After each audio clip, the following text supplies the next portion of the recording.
Salam sejahtera Malaysia, denyut nadi suara rakyat bergema di channel ini. Jangan lupa tekan butang subscribe, like dan share. Malaysia kita punya, cintai Malaysiaku, kita jaga kita.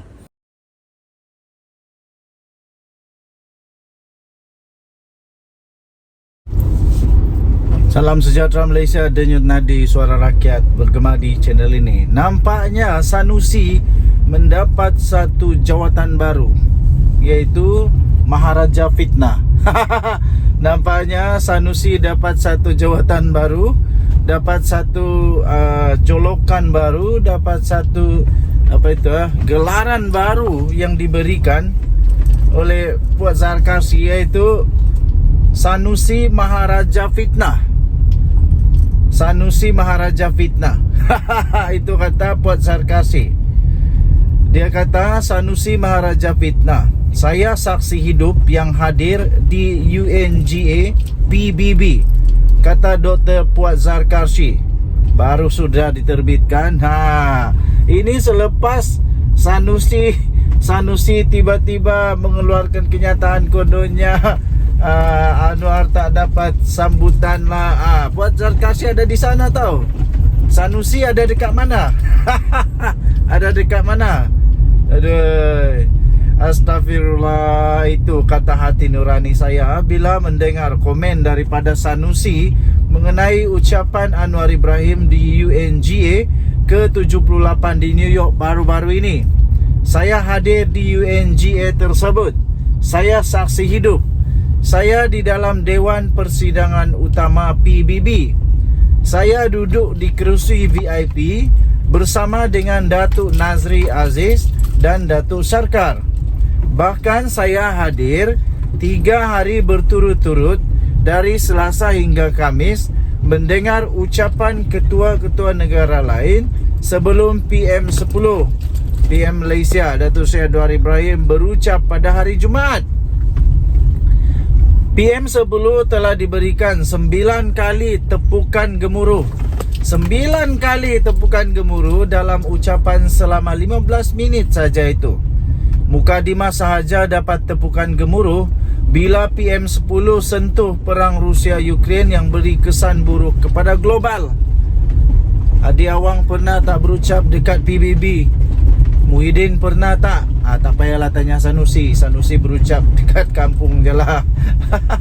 Okey, jadi sampai kesian jugalah Sanusi kena bagi satu gelaran, satu jawatan, satu jolokan baru daripada Dr. Puan Zarkasi, iaitu Maharaja Fitnah. Ui, hebatlah. Lain kali kalau nak bagi komen tak entah apa-apa punya komen, siasat dulu, tanya dulu. Ini dah lah tak ada kat sana. Lepas tu entah dari mana dia dapat pula kata tak ada orang nak dengar. Aduh. Ketika Presiden Iran berucap, dia mengangkat Al-Quran, tetapi tidak ada siapa yang tepuk tangan.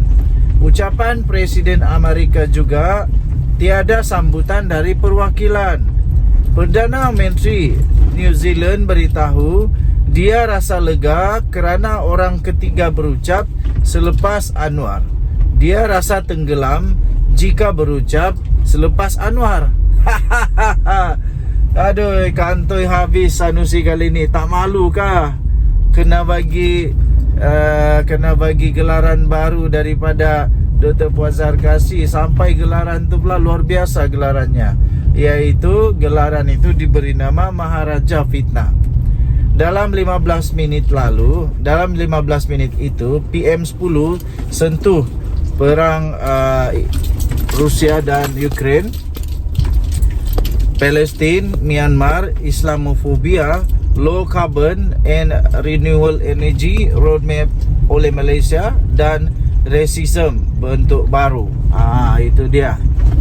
Jadi tuan-tuan dan puan-puan, ternyata Sanusi adalah kaki fitnah. Apatah lagi guna gambar-gambar tanpa usul periksa. Saya rakam banyak foto yang saya lampirkan. Itu kata Puan Zarkasi. Sanusi Menteri Besar. Oleh kerana saya saksi hidup, maka dia wajar diberi gelaran pemimpin pembohong nombor 1 Malaysia, kata Dr. Puan Zarkashi, iaitu Speaker Dun Johor. Tuan-tuan dan puan yang dihormati sekalian, kali ini Sanusi kantoi habis bahawa semua yang dia cakap itu tak betul, tak benar, dan menurut Puan Zarkashi itu hanya fitnah semata-mata. Sehingga Puan Zarkashi beri dia gelaran baru. Iaitu Maharaja Fitnah. Wow, ini memang hebat nih. Hebat. Okey, Radio Nadi Suara Rakyat bergema di channel ini. Jangan lupa tekan butang subscribe, like dan share. Malaysia kita punya, cinta Malaysia aku, kita jaga kita. Bye-bye. Salam sejahtera Malaysia. Denyut Nadi Suara Rakyat bergema di channel ini. Akhirnya beberapa hari yang lalu kita tahu bekas pegawai Setiausaha Sulit, Setiausaha kepada Razi Jidin telah ditahan oleh pihak SPRM. Hari ini ada satu berita yang lebih mengejutkan. Akhirnya diumumkan Razi Jidin pula akan dipanggil oleh SPRM. Jawablah. Sebelum ini Razi Jidin menafikan dia tak terlibat, isterinya juga tidak terlibat. Tapi kali ini SPRM sendiri akan tanya Razi Jidin. Razi Jidin jawablah soalan nanti daripada SPRM bila ditanya. Dan kita tengoklah betul kata ada apa-apa keterlibatan ataupun akhirnya bakal akan kena dakwa pula. Kalau Razi Jidin pun kena dakwa, memang hampir 100% bos-bos bersatu dah kena siasat oleh SPRM, dah kena dakwa oleh SPRM kalau dia pun didakwa. Dia ni, kalau saya tak silap, timbalan presiden kah, bersatu kah, ataupun naib presiden bersatu kah, tapi tak kisahlah. Yang penting dia pun adalah bos-bos dalam bersatu juga. Razi Jidin sah akan dipanggil oleh SPRM. Ini diterbitkan 24 September, hari Ahad. Hari ini hari Isnin. Dan kita lihat nanti bilakah Razi Jidin akan terpaksa menafikan penglibatan dia dan isterinya pula kali ini di hadapan SPRM. Dan selalu pengetahuan saya, SPRM tak akan memanggil seseorang itu kalau tanpa apa-apa bukti yang perlu untuk disiasat. Kalau dipanggil itu maksudnya memang ada yang perlu disiasat lah. Lagi pula wang itu ataupun rasuah itu bukan sedikit. Itu melibatkan wang 80 juta ringgit Malaysia untuk projek itu. Dan lagi itu di Kementerian Razi Jidin. Kalau Razi Jidin tak tahu, siapa yang tahu? Kalau Razi Jidin bukan dia yang luluskan projek rundingan terus itu, habis siapa yang luluskan? Kerana projek itu 80 juta, bukan sedikit.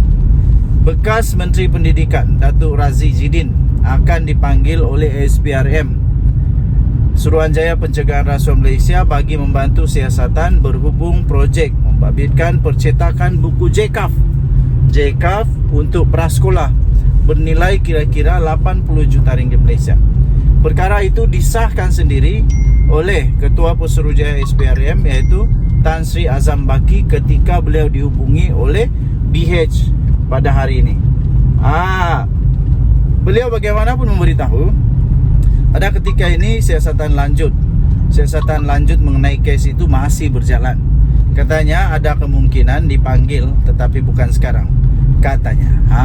Jadi maksudnya masih disiasat. Kalau dia dipanggil maksudnya sudah disiasat dan perlu ada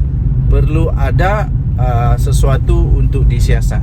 Okey, jadi tuan-tuan dan puan-puan yang dihormati sekalian, BH difahamkan SPRM masih lagi menjalankan siasatan sepenuhnya berhubung siasatan bagi dakwaan tersebut. Malah ketika ini katanya difahamkan tiada sebarang pembekuan aset yang dilakukan oleh SPRM berhubung siasatan terhadap yang membabitkan projek percetakan buku yang bernilai kira-kira 80 juta itu. Jadi selepas ini adakah kita akan melihat satu lagi episod di dalam negara Malaysia bila ada lagi akaun akan dibeku?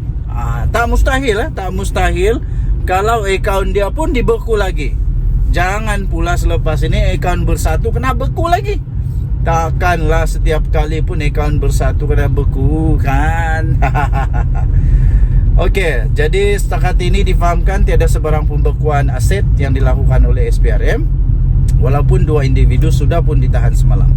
Sementara itu, BH sudah pun menghubungi Razi Jidin menerusi aplikasi WhatsApp berhubung perkara itu, namun masih lagi belum mendapat maklum balas setakat jam 2 petang kemarin. Semalam, Timbalan Ketua Pesuruhjaya Operasi SPRM Datuk Sri Ahmad Kusairi Yahaya mengesahkan penahanan 2 individu, termasuklah bekas setiausaha politik kepada seorang bekas Menteri Kanan. Mereka ditahan jam 11 malam ketika hadir memberi keterangan di pejabat SPRM di Putrajaya. Sebelum pendaftar Mahkamah Magistrat Putrajaya iaitu Nur Adilah Halil membenarkan permohonan SPRM untuk menahan reman kedua-dua suspek itu selama 4 hari bermula hari ini sehingga 26 September. Susulan itu, Razi Jidin tiba-tiba muncul dan memberikan satu kenyataan yang menafikan beliau terbabit dalam sebarang dakwaan berkaitan siasatan rasuah ke atas satu projek rundingan terus percetakan buku JCAF untuk prasekolah yang membabitkan jumlah sebanyak 80 juta ringgit Malaysia. Katanya, saya tiada sebarang kaitan dengan percetakan buku JCAF untuk prasekolah sama sekali.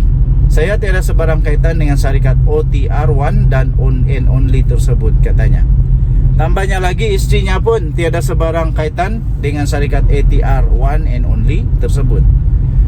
Perkara ini jelas kepada sesiapa yang sanggup membuat carian ke atas syarikat ATQ1 and Only berkenaan, katanya, yang mengesahkan 2 bekas pegawainya itu sudah ditahan. BS semalam telah pun melaporkan projek itu membabitkan percetakan buku JCAF untuk prasekolah yang bernilai kira-kira 80 juta ringgit, membabitkan sebuah kementerian secara rundingan terus. Suspek pertama berusia dalam lingkungan 20-an yang bertugas, yang juga bekas setiausaha politik kepada seorang bekas Menteri Kanan, manakala suspek kedua ialah pemilik syarikat yang berusia lewat 50-an. Mereka dipercayai bersubahat. Ini dia. Mereka dipercayai bersubahat dengan bekas Menteri Kanan itu untuk meminta dan menerima rasuah melalui syarikat suspek kedua daripada kontraktor sebagai balasan meluluskan projek percetakan itu secara rundingan terus, kata sumber itu. Kes itu disiasat di bawah Seksyen 16(a)(b) Akta SPRM 2009. Tuan-tuan dan puan yang dihormati sekalian, apakah Razi Jidin akan menjadi orang seterusnya yang didapati, disyaki, didakwa melakukan kesalahan ketika ada kuasa? Dan kepada Razi Jidin, bekas Menteri Kanan ini, tak payah nak takut kalau benar. Kalau tak ada apa-apa kesalahan, saya fikir tak payah takut, kerana keadilan di negara Malaysia adalah keadilan yang terjamin. Tidak ada apa-apa kesalahguna kuasa di dalam perundangan Malaysia. Jadi berani kerana benar, memang risaulah, takutlah kerana ada salah. Kita tunggu nanti. Dengan Nadi Suara Rakyat bergema di channel ini. Bye-bye.